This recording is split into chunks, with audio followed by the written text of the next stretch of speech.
All right, so you want to talk shift happens.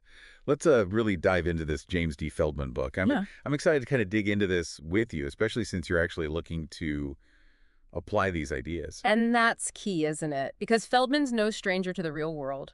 right? We're talking Kodak, Microsoft, even the Department of Defense. He's advised them all. Wow.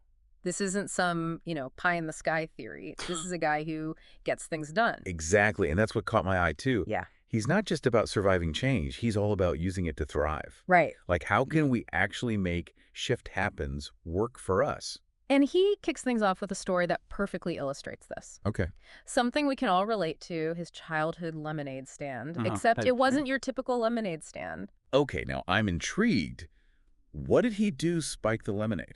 Not quite. Okay. Picture this. Little Feldman sees all these kids with their lemonade stands battling it out for customers, probably slashing prices like crazy. Right. He realizes that instead of joining the fray, he can offer them something they desperately need, Right. a leg up. Okay, so instead of selling lemonade, he's selling, wait, let me guess, supplies. Bingo. Uh, He convinces his parents to buy everything in bulk lemonade mix sugar cups wow. and creates these prepackaged lemonade kits to throw to the other kids. Wow. Genius, right? That's amazing. He turned his competition into his customers. Exactly. Now that's using your brain. Right. And it perfectly sets the stage for what he calls 3D thinking. Yes. But be honest, what does that even mean? Is it just some fancy business jargon? I'll admit, it sounds a bit like something you'd see on a motivational poster, Right. but it's actually quite practical. Okay. Remember that story about Feldman and the boxcar full of pasta sauce? Wait, a whole boxcar? Like enough to feed a small country? Yep, a whole boxcar. Wow. And his initial thought was to try and sell it off to grocery stores or something. Yeah, get that pasta sauce into the hands of hungry families. Yeah. I'd probably do the same. But that's where 3D thinking comes in. Okay. He took a step back and asked who else would be interested in all this pasta sauce. He shifted his focus from the end consumer to the manufacturer. Okay, now that's interesting. What was he thinking? He realized that manufacturers have a lot to lose with overproduction. Mm-hmm. Storage costs, potential spoilage, not to mention the hit to their bottom line. So he approached them with a proposal. Buy back the pasta sauce at a discount. So he's selling pasta sauce back to the people who made it. That's wild. Exactly. He understood their pain points and offered a solution that benefited both of them. Wow. And that's 3D thinking in action. Okay. It's about understanding all sides of a situation, all the players involved, and then finding a creative solution that might not be immediately obvious. So it's like taking something apart, seeing how all the pieces work together, and then putting it back together in a way that works better. Precisely. And the best part, this approach isn't just for business. It can apply to any aspect of life, but more on that later. This is already blowing my mind. Okay, so we've got this kid selling lemonade kits. Now he's flipping pasta sauce. Sounds like he was destined for big things. He definitely had that entrepreneurial spirit, that drive to turn challenges into opportunities. Yeah. And he stresses that it's not just about luck, it's about mindset. Right. That's where his IOE concept comes in. Okay. Have you heard of this? It rings a bell, but a little refresher wouldn't hurt. It's all about taking control of your own destiny. Mm-hmm. It's recognizing that you are in the driver's seat even when life throws you a curveball. Which, let's face it, happens all the time. Right. Especially these days. Everything feels uncertain. Exactly. Yeah. It's easy to feel overwhelmed, especially with everything that's happened recently, but that's where IOE me comes in. Okay. It's about saying, okay, things might be tough, Right. but I owe it to myself to take action to make something better of my situation. I love that. It's like a promise to yourself to not just react, but actually direct where you want to go, even when it feels like everything's out of your control. Right.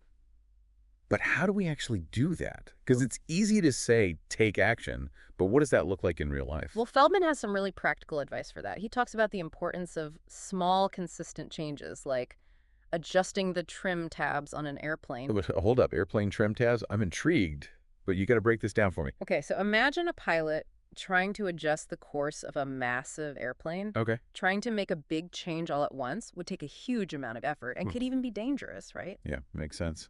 You don't want to be yanking the controls of a jumbo jet. Exactly, but by making tiny adjustments to these little things called trim tabs, the pilot can gradually and almost effortlessly shift the plane's trajectory over time. So it's like the butterfly effect, but for personal growth. Hmm. Small changes adding up to something huge over time. Exactly, and Feldman argues that it's the same with our lives. Okay. We often get overwhelmed thinking we need to make drastic changes all at once, when really it's the small, consistent actions that make the biggest difference over time. That's actually really encouraging. Sometimes I get so caught up in the enormity of it all. Mm. But this idea of small changes, that feels doable. Absolutely. And here's another thing he emphasizes, and it might surprise you: embracing technology and social media. Right? He even uses the Kardashian family as an example. With the Kardashians? What do they have to do with anything? I mean, I know they're everywhere, but Hear me out. yeah. Feldman uses them as an example of leveraging the power of social media and technology to build an empire. Wow. They saw an opportunity and they went for it, utilizing every tool available to them. Right. Whether you like them or not, you can't deny their business savvy. Okay, I never thought of it that way. It's like that saying, work smarter, not harder.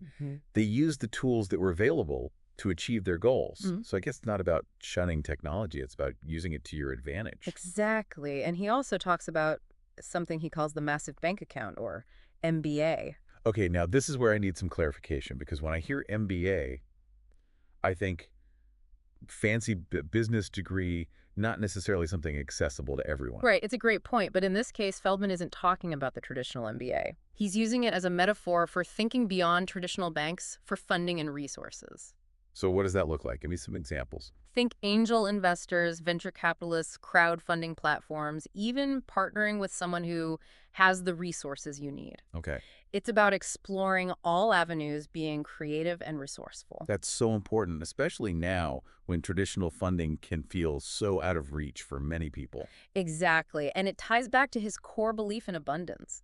He truly believes that even in tough times, opportunities are all around us. Okay. We just need to train ourselves to spot them. Okay, I'm all about optimism, but sometimes it feels like the world is just a lot. Right. How can we stay hopeful when faced with constant challenges? Feldman understands that. He shares stories of people who've navigated incredible shifts and come out stronger, like Justin, who was an event planner before the pandemic hit. Oh, wow. Talk about an industry that was turned upside down. Exactly, but instead of panicking, Justin looked at his skills logistics organization, attention to detail, and realized they were perfect for a new in-demand field: sanitation services. Wow. That's incredible. From planning parties to deep cleaning. Yeah. Talk about a shift.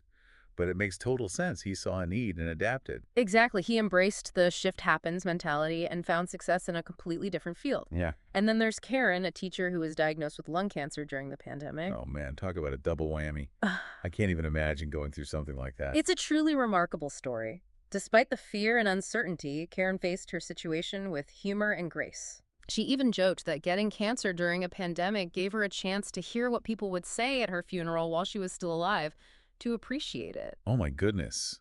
That's one way to look at it. You have to admire her resilience and sense of humor. Absolutely. Karen embodies the shift happens spirit. She couldn't control the hand she was dealt, but she could control her response. Right. And that's a powerful lesson for all of us. It really is. It's about finding that inner strength to keep going, even when things are tough. Yeah. And, we've been throwing around this idea of 3D thinking all episode, but how does that actually apply to, say, everyday life? Well, Feldman dives into that too. He argues that it's not just a business strategy, but a way of approaching any challenge. Take healthcare, for example. Good. He uses the acronym DATING to illustrate how to improve the patient experience. Dating. Now, I'm really curious. I know, right? It stands for Discover, Anticipate, Target, Innovate, Navigate, and Grow. Okay. He suggests that healthcare providers should date their patients by truly getting to know them, Sure. their needs, concerns, and desired outcomes, rather than just treating their symptoms. So it's about building a stronger connection, a partnership, rather than just a transactional doctor-patient relationship. Exactly, and he doesn't stop there. He also talks about how the hospitality industry can reimagine itself in a post-pandemic world. Which, let's be honest, could use some reimagining. Travel has changed so much. For sure. He predicts a rise in new specialized roles like sanitation specialists, essentially elevating the importance of cleaning and hygiene, Right. as well as information verification specialists. Okay, information verification specialist. Now that's intriguing. What exactly do they do? Think of them as the ultimate fact checkers. Okay. With so much information and misinformation out there, these specialists would help guests navigate the noise and provide them with accurate, reliable information. Wow, and the age of fake news, that's a job I could see becoming essential. It's like having a personal librarian for all things travel. Right. And he also talks about the rise of the gig economy, highlighting how it empowers people to turn their passions into income. Okay, now we're talking. The gig economy is huge right now, but it can feel a little overwhelming. What kind of specific examples does he give? So many people are turning their passions into side hustles these days. Right. Feldman gives examples like personal chefs catering to specific dietary needs or scholarship consultants helping students navigate that often confusing financial aid process. Scholarship consultants, that's brilliant. There's a huge need for that. Exactly. It's about identifying a problem, seeing the shift in the way people work and live, and offering a solution that adds value. It all ties back to that shift happens mentality, doesn't it? Yeah. Embracing change and using it to create something new. Absolutely. And remember, this deep dive has been about giving you practical tools and insights from Feldman's work. You're not just reading this book, you're looking to apply it. And I have to say, I'm already feeling inspired. We've covered so much ground from those lemonade kits to that pasta sauce heist proof that Feldman's been a 3D thinker from day one. Yeah, and we've gone beyond just defining 3D thinking. We've explored how it can help you analyze problems, understand different perspectives, and find creative solutions whether you're dealing with a business challenge or a personal one. We've also talked about the I owe a me commitment that promised yourself to take control and make things happen even when faced with uncertainty. Right. And we've looked at real-life examples of people like Justin and Karen who embody that shift happens spirit, proving that it's possible to not just survive change, but actually thrive in the face of it. Absolutely. But one thing that really stuck with me is Feldman's idea of wealth. Yes. He goes beyond the traditional definition of wealth, doesn't he? Absolutely. Yeah. He says wealth is not gained by perfecting the known, but by seizing the unknown, by taking charge of your own destiny. Mhm. That's powerful stuff. It's about recognizing that true wealth comes from knowledge, from embracing the unknown, from stepping outside our comfort zones and creating our own opportunities.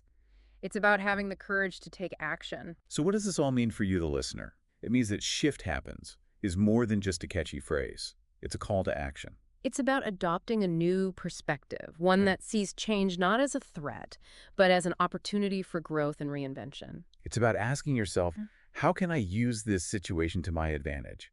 What can I learn from this? What new possibilities are emerging? And remember, it's not about having all the answers. It's about being open to new possibilities, trying new things, and learning as you go. It's about embracing the journey, even when it takes unexpected turns. And if you want to dive even deeper into Feldman's world, his website, www.jfa.tip/shprocess, has even more resources to explore. Yes. So embrace the shift happens philosophy. Yeah. Start thinking differently, start acting differently, and start creating the future you want. Because remember, change is inevitable, but how you respond, well, that's entirely up to you.